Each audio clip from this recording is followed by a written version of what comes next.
Hello and welcome to episode 8 of 10 Things here on Pricing Profits TV on YouTube. My name's Jon Manning and I'm the founder and managing director of PricingProphets.com, the world's first and only online pricing advisory service that utilises a global panel of pricing experts and thought leaders. I'm not going to make any apologies for this episode of 10 Things. The fact is, pricing is getting scary. If you want to know why and you can stomach it, stay in your seat. If not, and you don't want to know the score, I suggest you look away now.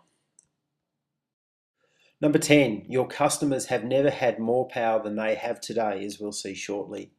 There is now an entire generation for whom the internet has always existed. In fact, they own Web 2.0, the internet of social media, user-generated content, and ratings and recommendations. Those customers have used the internet to learn more about marketers than marketers have learned about their customers. Having said that, this is very slowly starting to change, and a few smart marketers are starting to address this imbalance. Number 9, in Australia, 5% of retailing is now conducted online.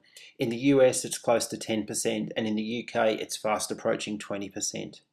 On top of that, 70% of all purchasing decisions are researched online, and that includes researching the price.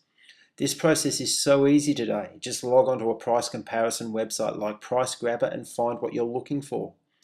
Price is the most quantifiable attribute of your product. It's what the customer is going to part with to acquire a product from you. And if you appear uncompetitive on price on a price comparison website, well, you might not even get a look in. Number 8, as the numbers I just mentioned suggest, there's still a lot of customers shopping in store, but don't rest on your laurels just yet.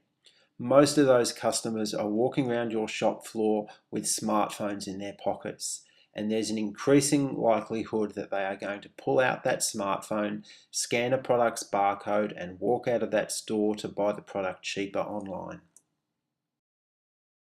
Number 7, we all know customers don't like price increases.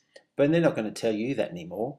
They're going to tell everybody else they know on Facebook, on Twitter, on LinkedIn and other social media platforms. Look at what happened to Netflix in the northern summer of 2011. Over 82,000 hostile comments on their Facebook page following a price change.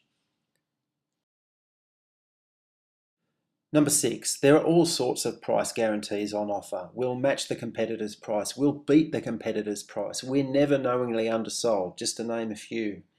And we all know that redemption rates on these sorts of initiatives are typically very low, and they depend on the customer doing a whole lot of searching, toing and froing and so forth. This site, iona.com, monitors what they call your shopping hangover. You simply scan your purchase receipt, and if the product you've purchased goes on sale shortly thereafter, they'll chase down a refund for the difference for you. Now, what did you say your redemption rate was? Number 5, no one is perfect, including people responsible for pricing. In 2005, Expedia advertised rooms at the Hilton hotels in Osaka and Tokyo for $2 to $4 a night. One guest booked a room at the Tokyo Hilton for a year. Well, why wouldn't you? It'd be cheaper than living at home. This German website doesn't exist anymore, but that's not to say a similar site isn't going to reappear in the future. This site would deliberately crawl the web for your pricing mistakes like the one I've just described, and then alert its subscriber base to that deal, if you could call it that. Err at your peril. Number 4, some of you may use competitive pricing strategies. You just charge what the competition charges. In effect, that approach is akin to outsourcing your pricing to the competition. Handsup.cn goes one step further. It lets customers recommend the products they want to buy, as well as allowing them to name the price they want to pay. This may scare some traditional conservative retailers, but it sounds like a great product development and pricing research platform to me. Number 3, sorry professional service providers, but you need to be scared as well. Customers do not want to buy your time, especially when it's billed in 6-minute intervals. They want to buy a solution to their problem, whether it's a tax return, the conveyance of a house, or some architectural drawings. You have so many alternative pricing models at your disposal, the benefits of which will accrue to early adopters. Which brings me to B2B or business to business pricing, and you guys should be scared as well. As in B2C markets, your customers know exactly what they want. They know your products and services are fit for purpose, your brand is strong, and your aftermarket sales and support are second to none.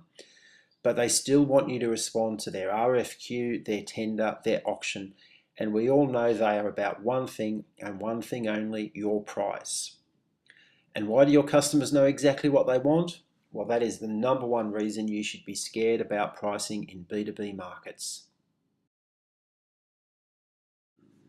The little kid in the red shorts is pricing, and you know who he's wrestling with? Your customer's procurement department. I always ask people who attend my pricing workshop if their company has a pricing department and a procurement department. About 20% of delegates say they have a pricing department, but 80 to 100% of delegates have a procurement department. This means that companies are more interested in the price they pay for goods and services than the price they get for their own goods and services. And until you realise how to deal with procurement managers, you and your pricing is just going to get beaten to a pulp. So there you have it, 10 reasons to be scared about pricing. If you want assistance with any of the issues raised in this video, feel free to contact me. Details are on the screen now. Thanks again for watching. I'm Jon Manning, founder and managing director of pricingprophets.com, and until next time, happy pricing.